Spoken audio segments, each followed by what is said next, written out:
I am joined today by Mateo Bervejillo, an attorney who has spent the bulk of his career in outsourcing. He became a revenue growth leader by accident and fell in love with building and managing relationships with clients along the way. For the past 3.5 years, Mateo has been the CEO and partner of Xseed Solutions, providing the best Latin American talent at your fingertips. He also happens to be the hospitable host of the Future podcast, on which I was lucky enough to be a guest just a few short weeks ago. Mateo, thank you so much for being in my orbit and for joining me today on Cupalo Conversations. Lauren, thank you for such a beautiful introduction, for the invite, but also, and most importantly, the way that you said my last name, you should feel very, very, very proud. It was beautiful. I heard that and I was like, okay, now you can come to Uruguay and you are welcome and you can feel like a proud Spanish speaker. Well, thank you. I have to say, I'm very grateful you have a podcast that says your name, you introduce yourself. So I practiced because I wanted to make sure I did the best I could. So I was going to ask you at the end of this, did I do okay? You did great. That was beautiful. I appreciate it. Well, well, thank you so much. Well, I would love to talk shop with you today about staffing. Before we dive into that, though, tell me about your journey. How did you go from law to outsourcing to where you are today with Xseed? Walk me through your journey. I think my story is full of random accidents that created opportunities, but I was ready for those opportunities.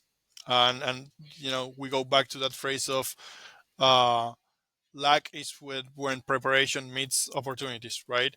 And so, yeah, I wanted to be an attorney for no other reason that I loved books. I hated maths.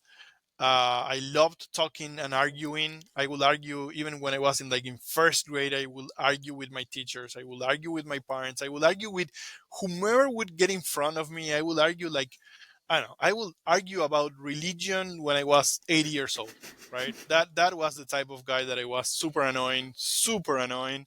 And I'm getting that back with my children today, but that's a different story. Um, so basically, I started to become a lawyer. I loved music, and I didn't know really what was going to happen. And then I started working as an attorney, and I didn't like the job that much. Right, it wasn't exactly what I was expecting. Less of oral arguments, more documents, more lengthy process at court, etc., etc., etc. And then eventually, a friend of mine that was working in Tata Consultancy Services needed to build a team of attorneys for what he said at that time. I don't think he got really understood what he was about to do, but he said, "No, we're doing something with international contracts for a client that we have in the U.S., PricewaterhouseCoopers." Right? I was like, "Oh, so you probably need this type of attorney." And then he said, "What about you?" I'm like, "Oh, I think I'm more junior than you need, and I never led people, but it's a great opportunity, so let's try." Right?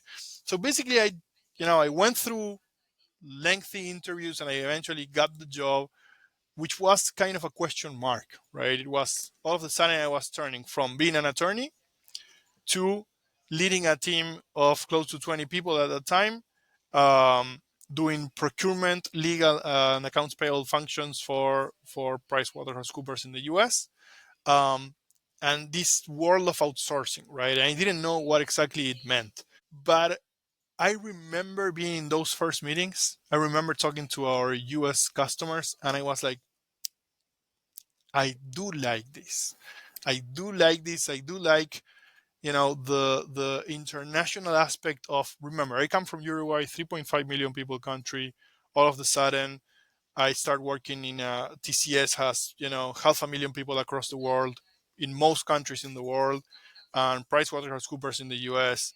They have, I think, like 30,000 people in the US alone, and a lot of people in the world, like more than 200,000. So its scale is huge, right? All of a sudden, I'm exposed to a huge scale, a game changer, and I'm learning so much. And then leading people was new to me, but I like leading people, right? And I remember, like, all of a sudden I told a friend, it feels like I became a parent, mother, father, sergeant, priest, fireman, counselor, shrink, all at once, right?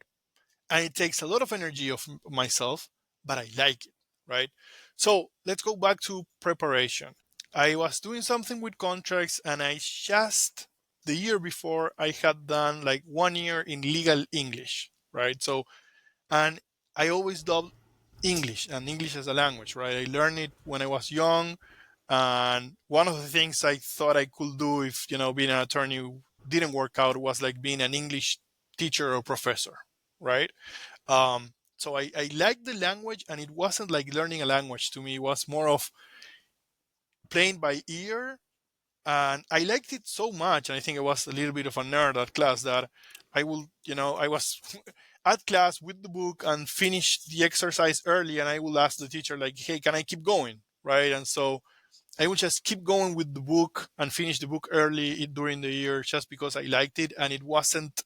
It was more of a game than, oh, I have to remember all the rules. What is the past tense or whatever, or the subject or the verb. Or I never thought about it that way. It was always more like musical thing, and just what sounds right, what doesn't sound right.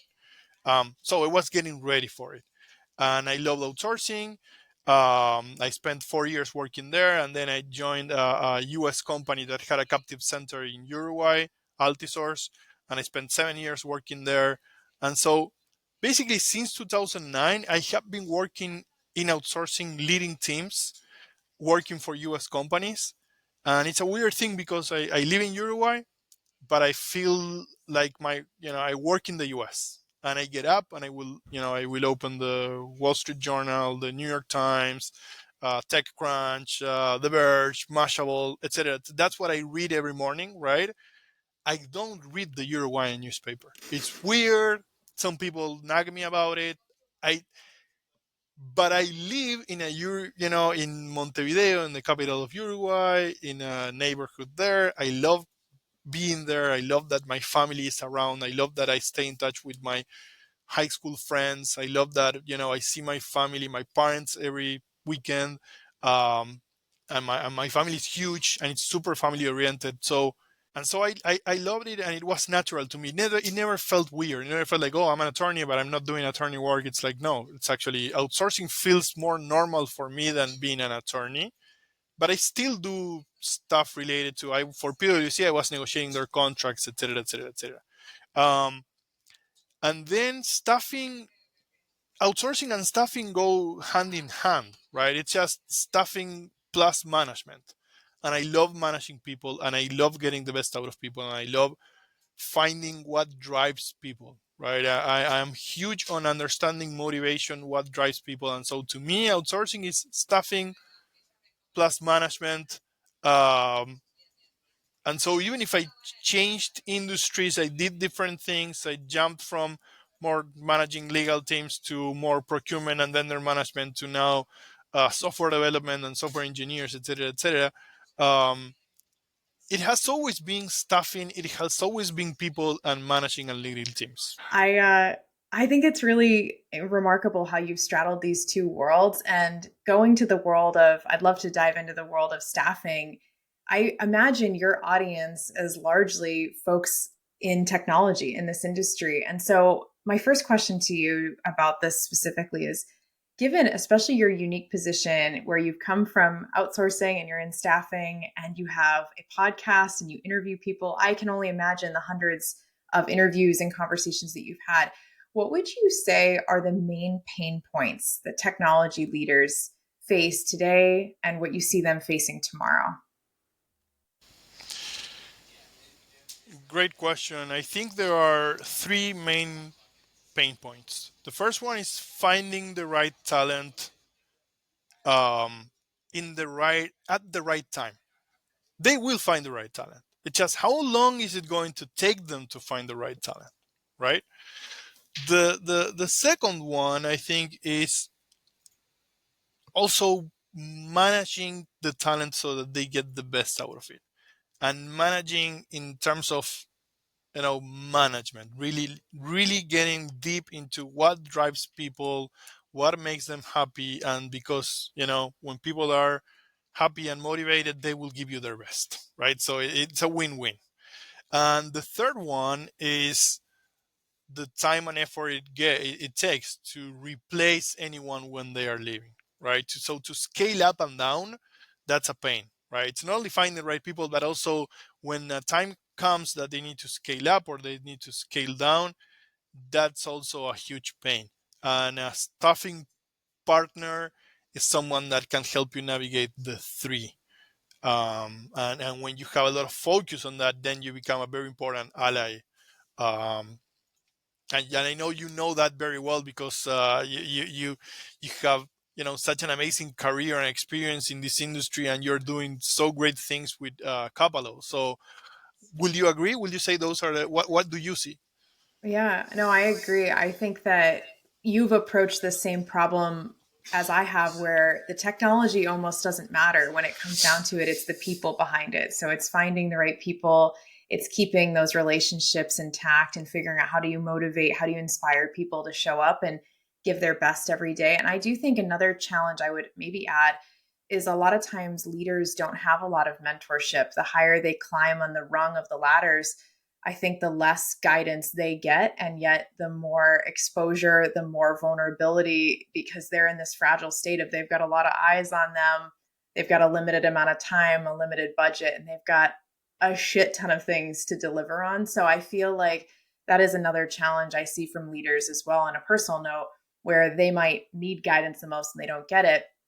I would love to dive in more too, because I have only ever recruited US based talent. That's the only model I know well.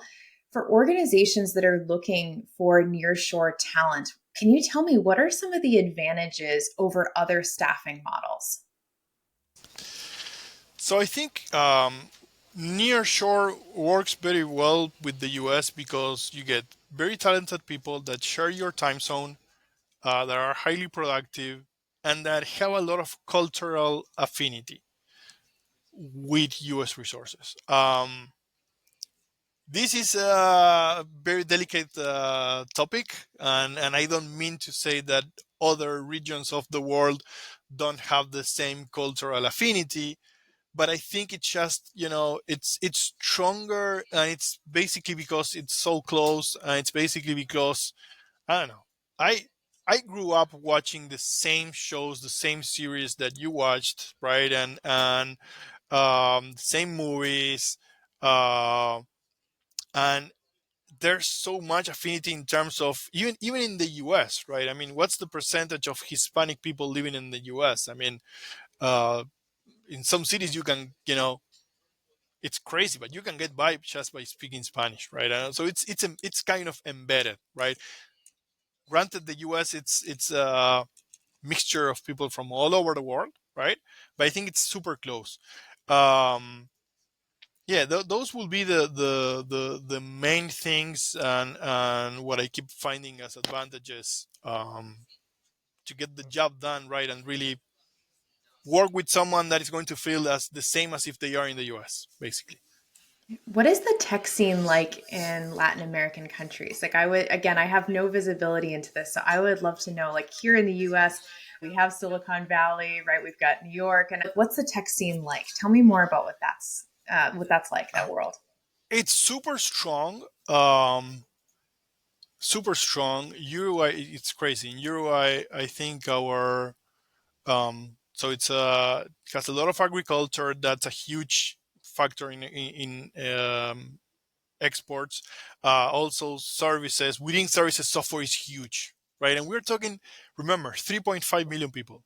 So that software is a huge part of our, the total exports that we have.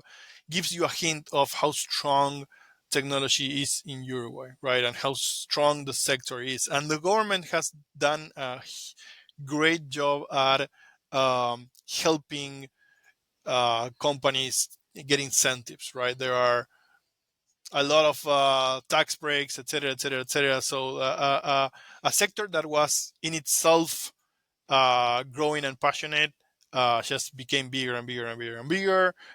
We don't have as many. I think we just had our first unicorn 2 years ago. The local a payments company that is huge, and it's now on the. It's a public company in the U.S. Um, but Brazil has a lot of unicorns. Argentina has a lot of unicorns, and there are a lot of, I don't know, in Argentina, um, Mercado Libre is like the eBay or Amazon of Latin America, right? Uh, Pedidos Ya is like the Uber Eats of Latin America. Um, Nubank in Brazil is like the, the a leading worldwide digital bank created in South America. And so there's a lot of, we're always, I think everyone is looking at Silicon Valley, seeing what's going on there, and trying to replicate those stories in South America. And Rappi is huge as well in South America and Colombia. Um, you have hubs in different places, and then you have a very nice entrepreneurship kind of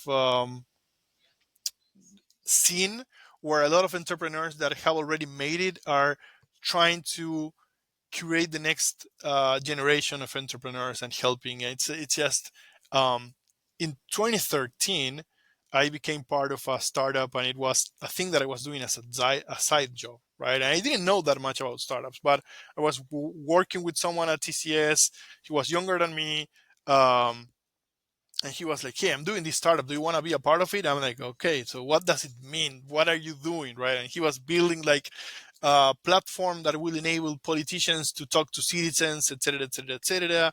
And he got me into the whole thing. And he was like, "You know that you can do like free courses on Stanford about startups?" And I was like, "I had no idea." And so in 2013, I was doing courses online, Stanford, for free about startups, right? There's a ton of people like that. There's a ton of people that are just looking at the US as a beacon of, you know, those guys are leading the way. That's where we should go. Let's do it our own way, and let's create solutions for our own situation, social, economic situation, etc., etc. Right? So, of course, there's a little bit of not copycat, but just looking at an idea and going like, okay, how will this work here, right? Because everything is, things are different. Just the way that things work are different. But I think it's super super exciting.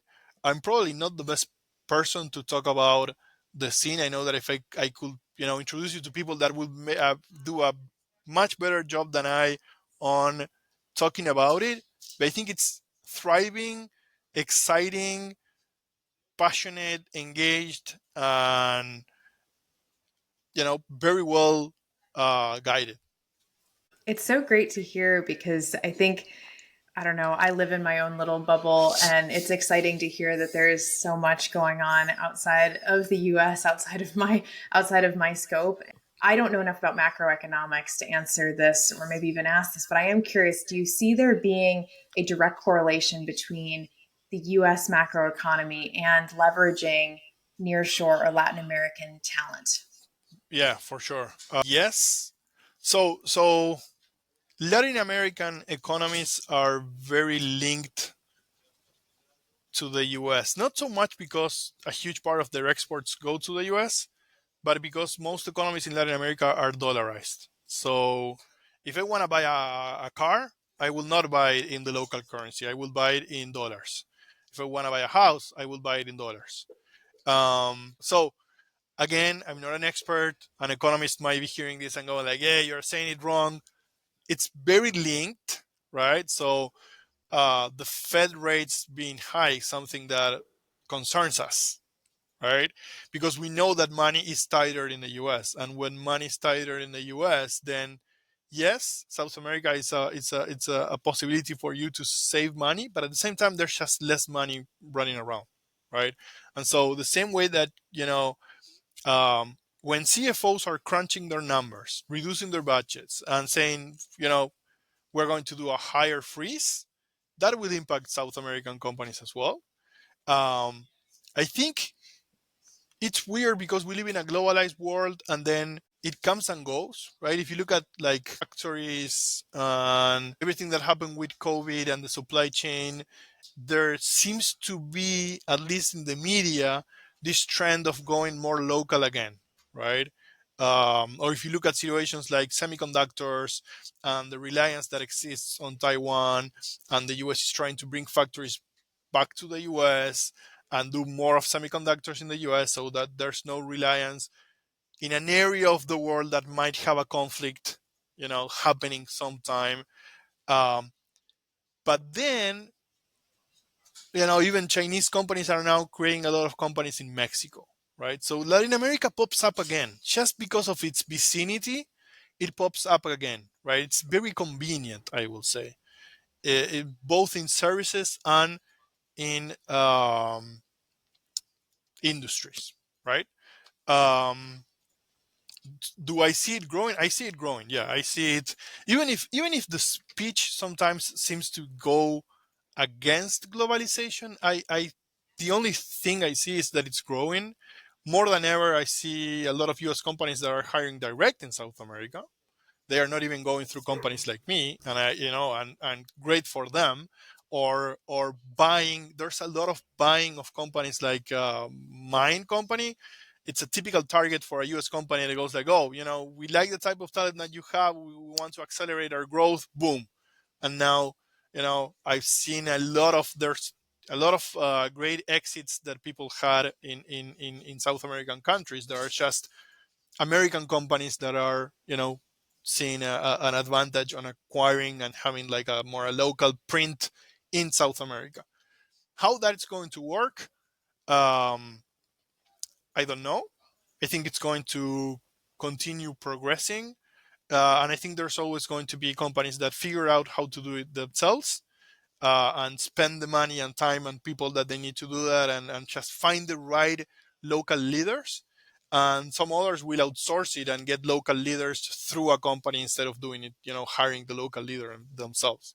That's I think it's always a key is having a local leader that can really understand the local culture, and play by the rules of the local culture in a different way.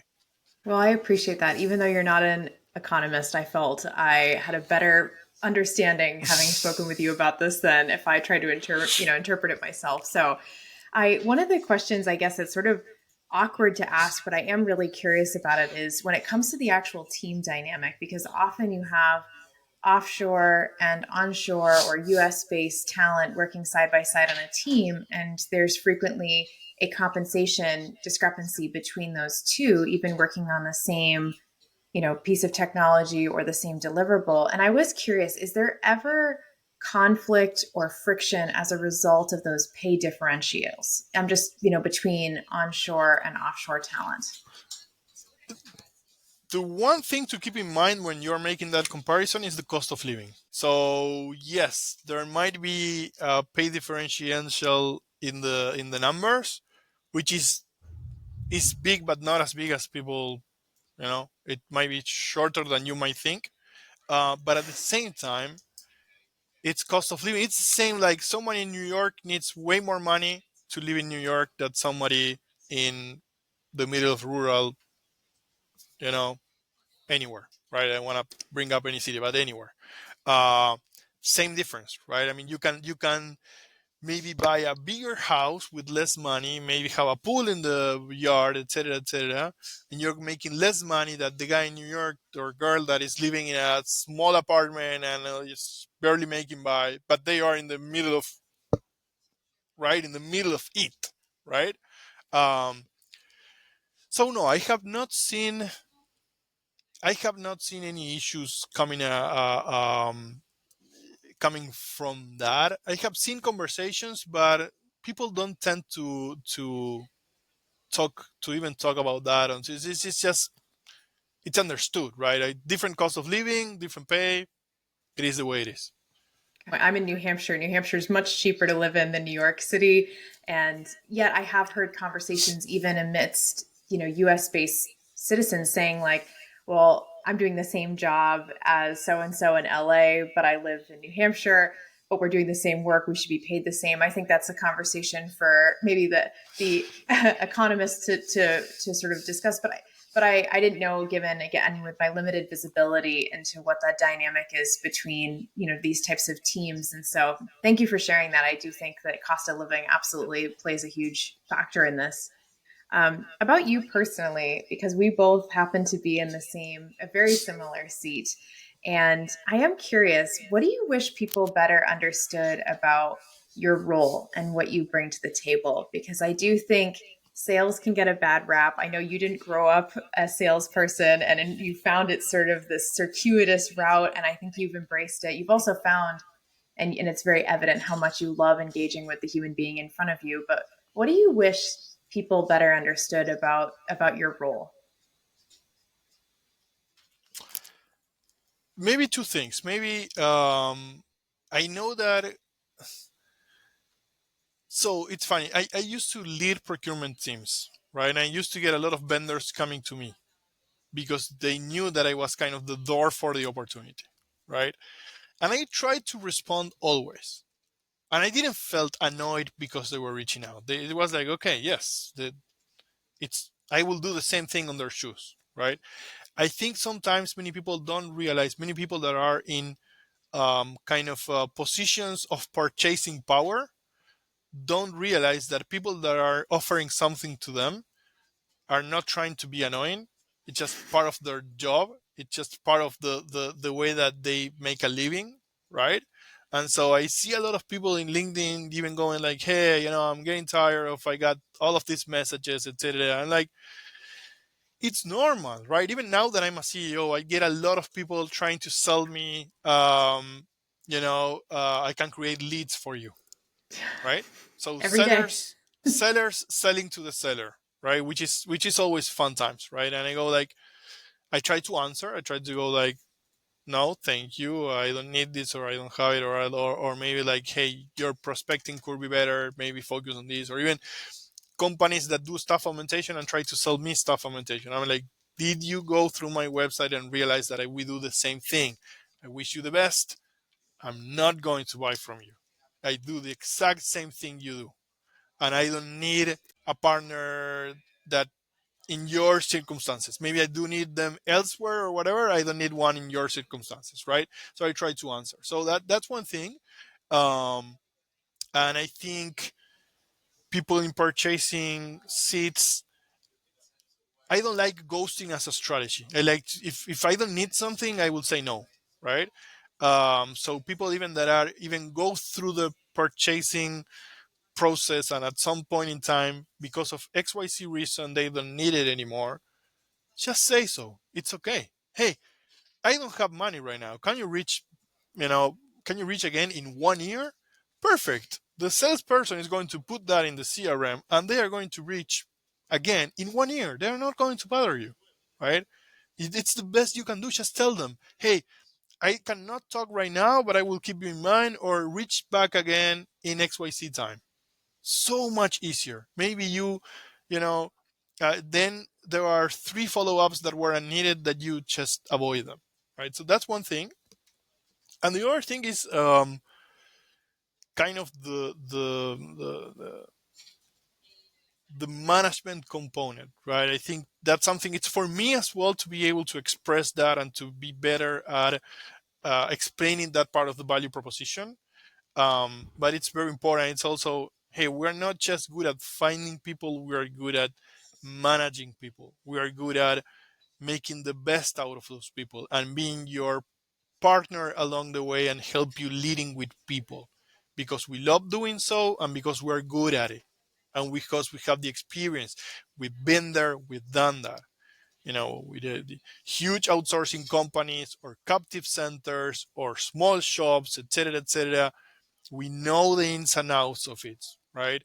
But again, I go back to in both circumstances. I always go back to okay, but am I doing a good job? Am I being annoying? If I'm being annoying, why am I being annoying? Right? How can I change that? Am I showing my value proposition the right way? How can I change that? How can I change my messaging? And I work on that every single day, right? I mean, for the last 3 years, I've done a lot of outreach, a lot of LinkedIn cold reach, et cetera, et cetera.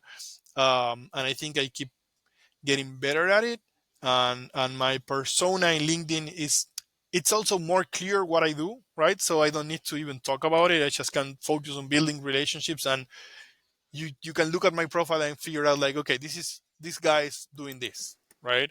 So when you need me, and if you need me, and if you think I'm a good guy, then you will reach out, and that makes things easier. But everyone has to start from a point, right? So there's always going to be someone that is starting, having to do cold outreach, etc., etc., etc. And that's hard, right? It's a hard thing to do. I love your approach, by the way, Lauren, when we talked, and the way that you build relationships and you take the time and you focus on the people, and you just patiently work through that and provide value. uh, and that's a, I love the first message that you sent me. I love talking to you. I loved having you on my podcast.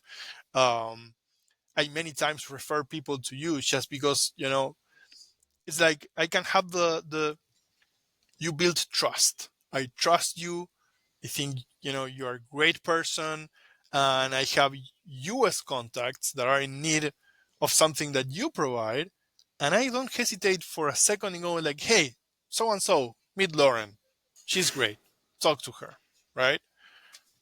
Well, thank you, Mateo. I do really appreciate that. I think you and I have a very similar ethos, and that's why I enjoy being in your atmosphere and learning from you. I think the people you've referred to me have all said how much they loved working with you, and they've worked with you. You were their vendor, their partner, their friend, and I do think that there are a lot of bad salespeople out there. There's a lot of people who do things terribly wrong. And I hate to say wrong as if there's wrong or right, but it feels that way because their messaging is bad. They don't take the extra second to look at what you do and be more, tailored in their messaging. So it shows a level of care. I also think that to your point about building trust, that just takes time. That's not something you snap your fingers and can expect to demand from the person across from you that they trust you. But I get the sense from everybody that has the pleasure of working with you that they really do feel like they have a friend. And this isn't obviously this is a business. There's a transaction, there's money involved, but this is a human to human type of business, and it's very evident you care about the person in front of you, and that you can't make up. So I love your approach as well. I think you have really elevated the craft of sales to have a tremendous amount of dignity. And I think in staffing, where there are a lot of competitors, you stand out, you shine. So that's why I'm so glad, we're talking today and getting a chance to learn more about you and the model, because like I said, it's very different. So on a closing note, with this year being about halfway through, what is top of mind for you for 2024? What has been top of mind, and what is top of mind for you for the latter half of this year? Growing, and growing because growth creates redundancy. And so Xseed has been around since 2010, but we really shifted our focus in 2021 and started working with US clients then. And since then, first US client in 2021, and now we have 25 clients in the US, more than 50 people working for those clients, which is huge. Um, you know, I look at the end of year and want to get closer to 100 really. And it's tough, but it's important also because in this business you need redundancy, and there's natural churn. Also because in startup land, some companies have money, then they don't have money, etc., etc. So you need, growth is very, very, very important. At the same time, um, the professionalization of the company, the way that we show information, the way that we innovate and become better innovation partners to our customers, not just building great teams that are great at performing and doing what they do, but also um, really showing our clients that we have a very clear grasp of their businesses, and because so we can surprise them with innovation that they were not thinking about, and it's coming from us, right? So being that type of partner, exploiting synergies between our, there's a lot of knowledge in the entire company, right? And that innovation can come from that, shared knowledge, um, and really showing all of this to our clients in the most professional, best way possible through quarterly reports, dashboards, manuals, etc., etc., etc. keeping things simple, keeping things focused on relationships, but at the same time making it more professional. Um, those are the goals for this year. That's awesome. What about any personal goals? Do you have any aspirations with regards to music or the family? I know you just got back from a tour of the US, so maybe travel is going to be something in the distant future, but what about for you personally? My boy, I have a 6-year-old boy and an 8-year-old daughter. My daughter, like she's good at any sport, jumping horses, and then jumping horses, doing horse jumping. I lost in translation, but you get the point, right? Uh, and then music, she's great. So spending a lot of time with them, right, with my wife as well, maintaining life work balance for sure. Um, Traveling, it's happening naturally, right? I'm traveling to the US every once in a while. We're going to take our family to Italy, which is great. I wanna, there's so many places in the world I would travel, but at the same time, something that I enjoy a lot is just being home, the simple pleasures of life, a barbecue in a relaxed weekend, friends coming over, rehearsals. They happen at my place, and so um, I am someone that enjoys routines. When I get into a routine and I can, uh, I'm not someone that will suffer from that. I'm the opposite. If you take me away from my routine and my stuff for too long, I will suffer and I will feel the need to like go back to and it's part of what I love drumming so much, right? Because you get to do like maybe 30 minutes a day of exercising that it's just repetitive, but it just I don't know puts my mind at ease if that makes sense. It makes a ton of sense. I get it. So yeah, I imagine this US tour was exhausting for another reason too. You were taken away from your routines and your drum set and but Yes, you're home now and well thank you so much, Mateo. Like I said, I meant every word. I think you are kick-ass. I have a lot to learn from you. You inspire me to do better in this business and you have really elevated it to a craft with tremendous dignity. So I can only hope to learn more and more from you as we stay in each other's orbit. But thank you for sharing more about your world and about this different model that I've never had a chance to work in. So I'm very grateful for your time today and for joining me on Cupalo Conversations. thank you, Lauren. Back to you. Likewise, everything that you just said, I feel the same way about you, and I hope we get to do great things in the future. I'm sure I will continue sending stuff your way because I know you're great, and everyone that talks to you also they come back to me and say, "Hey, thank you." Funny enough, the world is so small that it happens a few times to us that you knew them already, right? They were in your orbit already, which makes me feel good. It's like, okay, I'm in the right place, right? I'm talking to the right people. So thank you again for having me. Let's just stay in touch.